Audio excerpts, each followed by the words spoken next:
Je vais vous faire un point très rapide sur les conséquences de la pollution des sols par la chlordécone sur les animaux d'élevage et sur leurs produits. On sait en particulier que la chlordécone donc rentre par la voie alimentaire, qu'elle diffuse dans l'organisme et qu'elle est excrétée par les fesses principalement, mais aussi par des produits animaux comme le lait, dans le cas des femelles laitières, et par les œufs dans le cas des volailles. Sur ce schéma, là, j'ai indiqué très, très grossièrement la contribution des différents compartiments à la masse totale de l'animal. Donc les muscles, c'est de l'ordre de 40%, le tissu adipeux, c'est variable en fonction de l'état de l'animal, mais c'est de l'ordre de 15-20%. Le foie, c'est de l'ordre de 2%, le sérum, c'est de l'ordre de 5%. Et donc là-dessus, on connaît à peu près la répartition de la chlordécone dans le tissu adipeux, enfin les concentrations atteintes dans les triplés dont parlait Laurent Noël tout à l'heure. Donc on peut faire une estimation grossière d'une teneur en chlordécone de l'animal à peu près équivalente à celle qu'on retrouve dans le muscle, hein, par défaut, pour aller un peu plus loin dans notre réflexion. Alors un point qui est important et qui est apparu au cours de nos études, c'est que les capacités à éliminer la chlordécone des différents individus d'une même espèce étaient variables. Et qu'en gros, on avait un coefficient d'élimination de la chlordécone qui avait une distribution à peu près normale, ce qui permettait de caractériser un peu la structure de la population et d'estimer les proportions d'animaux qui étaient en deçà d'une certaine demi-vie, enfin, qui présentaient une demi-vie de la chlordécone inférieure à une certaine valeur.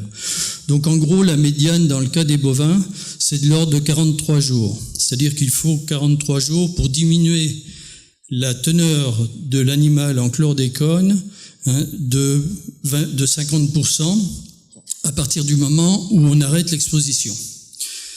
Il y a à peu près, donc ça c'est la valeur médiane, et 75% des animaux présentent une durée d'élimination de la chlordécone de l'ordre de 75 jours, 99% plutôt c'est de l'ordre de 100 jours.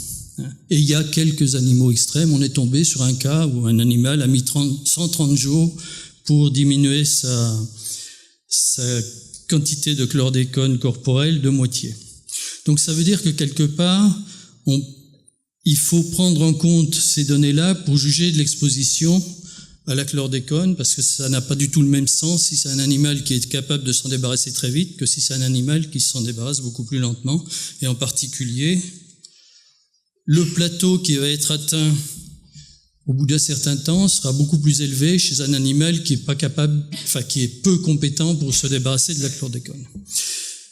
J'ai aussi essayé de prendre en compte la croissance de l'animal à partir de sa naissance, puisque dans les élevages de bovins, mais aussi d'autres animaux, l'objectif de l'éleveur, c'est de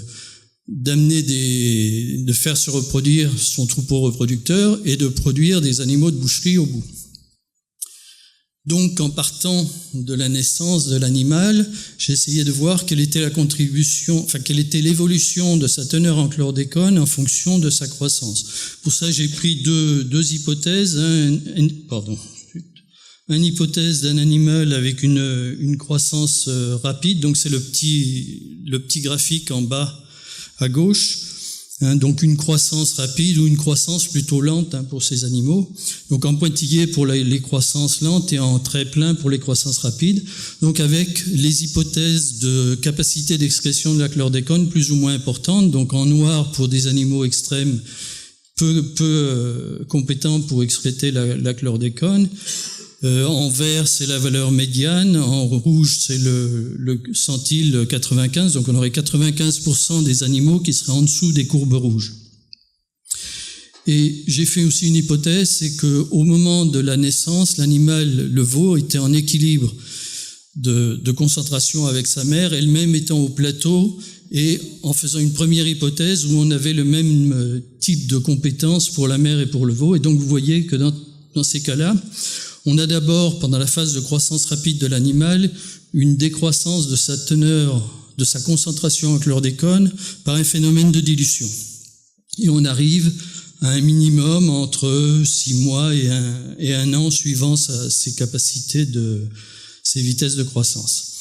Et ces animaux-là, donc ensuite, vont, au fur et à mesure que la croissance va ralentir, ils vont réaccumuler de la chlordécone, sachant qu'on est, dans cette hypothèse-là, à une exposition constante. Et pour tout dire, là, pour simplement vous citer les chiffres, ça serait une exposition de l'ordre de 25 microgrammes de chlordécone pour 100 kg de poids vif.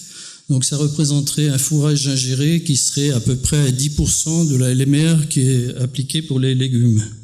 Donc vous voyez qu'on a des teneurs en chlordécone potentiellement atteintes qui sont relativement importantes, sachant que, d'après les hypothèses de départ, le foie serait 8 fois plus contaminé que ce qu'on voit ici.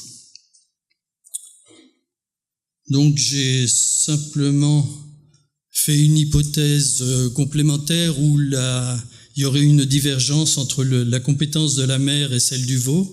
Donc un veau très peu compétent qui naîtrait d'une mère faiblement contaminée. On voit que ce serait la courbe en trait plein du bas. Il va rattraper la courbe qu'il aurait eue si sa mère avait été fortement contaminée. Il va la rattraper au bout d'un an à peu près, alors que pour un veau qui a des capacités d'élimination de la chlordécone, donc les courbes du bas, il va très très vite, au bout de 3 à 6 mois, arriver à sa valeur d'équilibre. Mais dans la réalité, on n'a jamais de situation où l'exposition est complètement continue et stable dans le temps. Et bon, un peu plus tard, je vous illustrerai pourquoi. Donc en fait, on a une exposition qui varie selon les conditions de pâturage, selon les conditions climatiques, donc avec des cycles qui peuvent être liés par exemple au système de pâturage où on fait passer les animaux sur des parcelles avec des niveaux de pollution différents.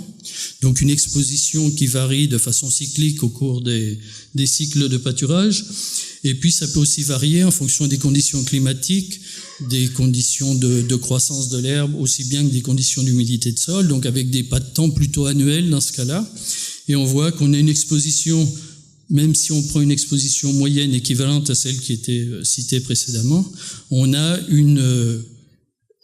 des oscillations de l'exposition qui sont importantes, et en relation avec ça, des oscillations dans les niveaux de contamination des animaux. Donc la zone en grisé, c'est la bande qui limite les deux types d'animaux extrêmes qui ont été rencontrés. Et donc pour le même niveau, pour le même système agricole, on peut avoir des niveaux d'exposition qui varient d'un facteur 10 et des niveaux de contamination qui varient encore plus que ça, quoi.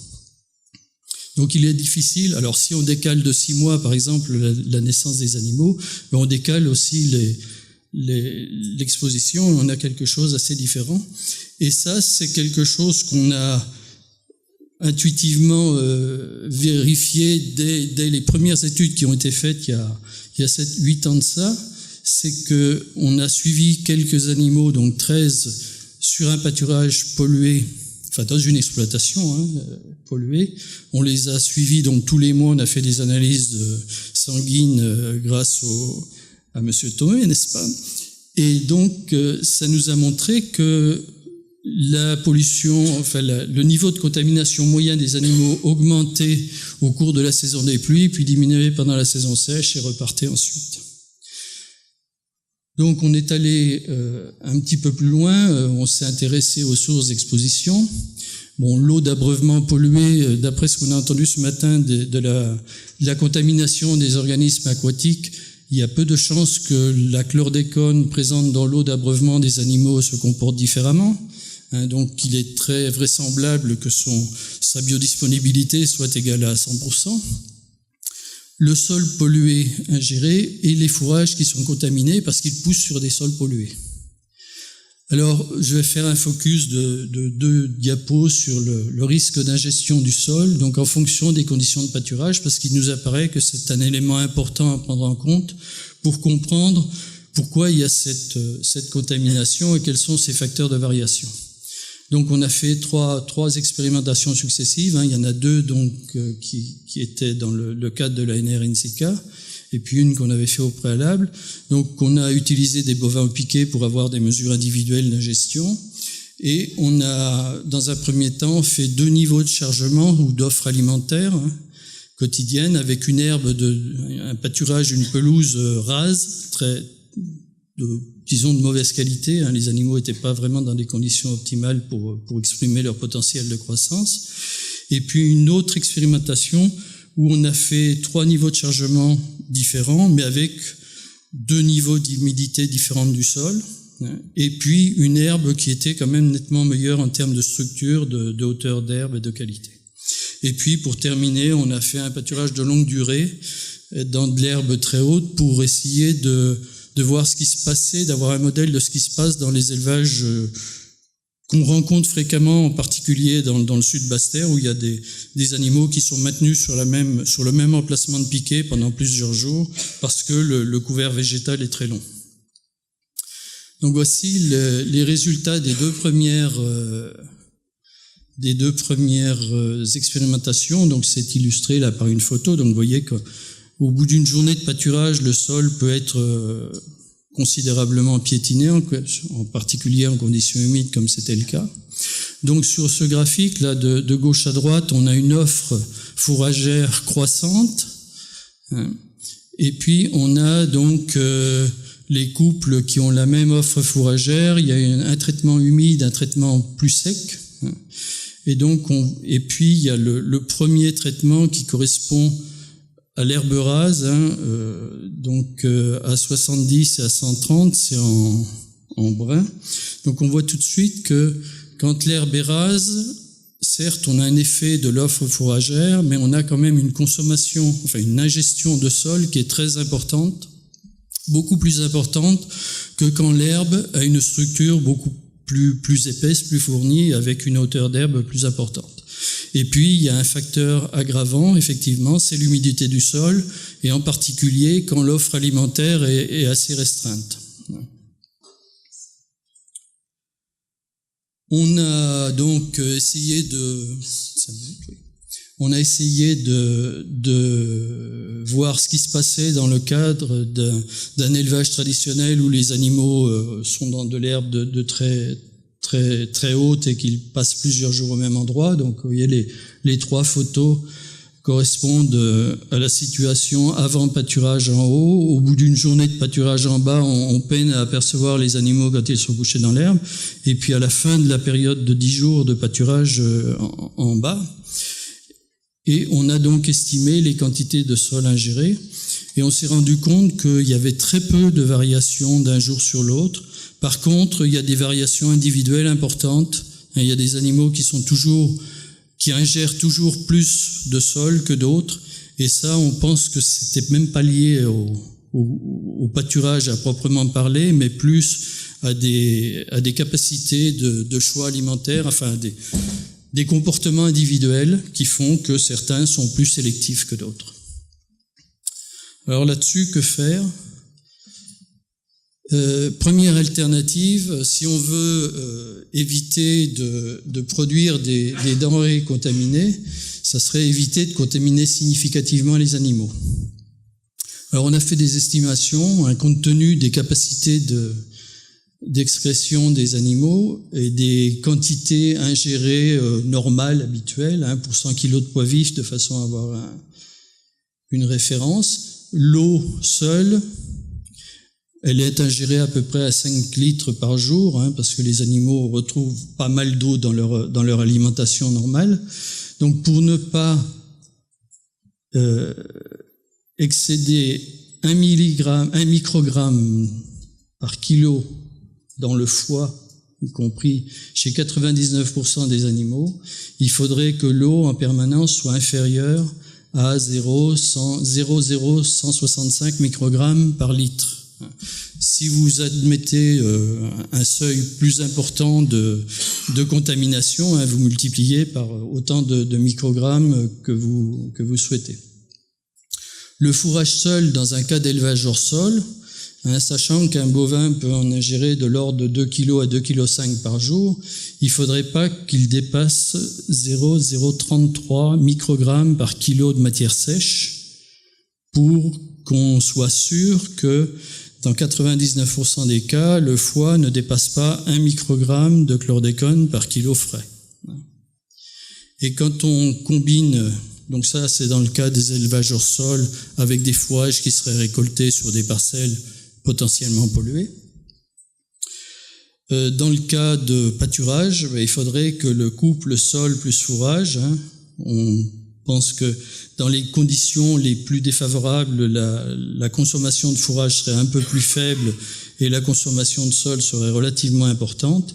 Et il faudrait que le sol lui-même soit à moins de 0,3 microgrammes de chlordécone par kilo de poids sec pour ne pas dépasser 1 microgramme dans le foie des animaux les plus, enfin dans 99% des animaux. Donc vous voyez, ce sont des valeurs très faibles par rapport aux limites de quantification. Ça veut dire quelque part que dans l'état actuel des techniques de dosage, on est incapable d'assurer des produits animaux dont on soit sûr qu'ils soient à 0 chlordécone. C'est ça. Bon, pour mémoire, au pâturage, donc le sol, ça représente entre 20 et 75% d'exposition hors abreuvement. Voilà. Donc l'autre solution, l'autre alternative, c'est de décontaminer efficacement les animaux. Donc c'est ce que signalait Cyril tout à l'heure. Alors là, j'ai simplement repris les courbes initiales et puis j'ai interrompu... Ah zut, excusez-moi. J'ai interrompu l'exposition à partir du sevrage. Ça tombe bien parce que c'est au moment du sevrage, pratiquement, qu'on est au niveau de concentration la plus faible des animaux. Et on se rend compte que en quelques mois, on peut décontaminer les animaux et tomber en deçà des possibilités de quantification de la chlordécone dans les produits. Si on attend plus tard, les animaux seront plus contaminés et donc ça prendra plus de temps pour pouvoir arriver au même résultat. Et il y aura toujours une variabilité individuelle qui fera que certains animaux mettront plus de temps que d'autres à se décontaminer correctement. Donc, recommandation pratique provisoire, réserver les pâturages pollués, même faiblement, à un élevage de type nesteur, qui serait spécialisé. Adapter la conduite du pâturage pour minimiser l'exposition, c'est-à-dire éviter de faire pâturer l'herbe jusqu'à la racine, surtout dans des conditions humides. Transférer les veaux sur des pâturages non pollués dès le sevrage, de façon à maximiser le temps de décontamination compatible avec le système d'élevage. Et puis pour ce qui est des vaches et des taureaux de réforme, il faudrait aussi les décontaminer, et probablement un peu plus longtemps encore pour arriver au même résultat, surtout s'ils ont séjourné sur des sols très pollués. L'autre alternative, ce serait d'élever hors sol les veaux sevrés avec des aliments non contaminés, et puis engraisser également hors sol les vaches et taureaux de réforme pendant une durée équivalente. Alors ces deux solutions, ces deux recommandations pratiques ont effectivement des limitations. La première, c'est une organisation de la filière entre des systèmes naisseurs d'un côté sur des pâturages dans les zones polluées, et puis des systèmes engraisseurs qui seraient hors exposition d'une manière quelconque. Et puis pour la deuxième alternative, il y a des problèmes d'investissement importants, de bâtiments, etc., de matériel, et puis des problèmes de logistique, d'approvisionnement en nourriture qui ne soient pas du tout contaminés. Donc il reste encore quelques points à éclaircir. J'ai pas tout listé, mais qu'est-ce qu'on peut penser? Là, pour l'instant, on a travaillé sur un type de sol, les sols type plutôt ferralitique. Qu'est-ce qui se passe sur des sols de type endosol qui sont généralement beaucoup plus pollués, hein, et qui ont la même capacité à libérer la chlordécone chez l'animal que le nitisol, hein, il n'y a pas de différence de sol de ce côté-là. Et puis, qu'est-ce qu'il en est du risque pour les autres espèces? Bon, il y a certaines espèces pour lesquelles on commence à avoir des données de capacité de décontamination, et puis d'autres pas. Voilà. Merci aux éleveurs et aux DAF qui nous ont bien aidés à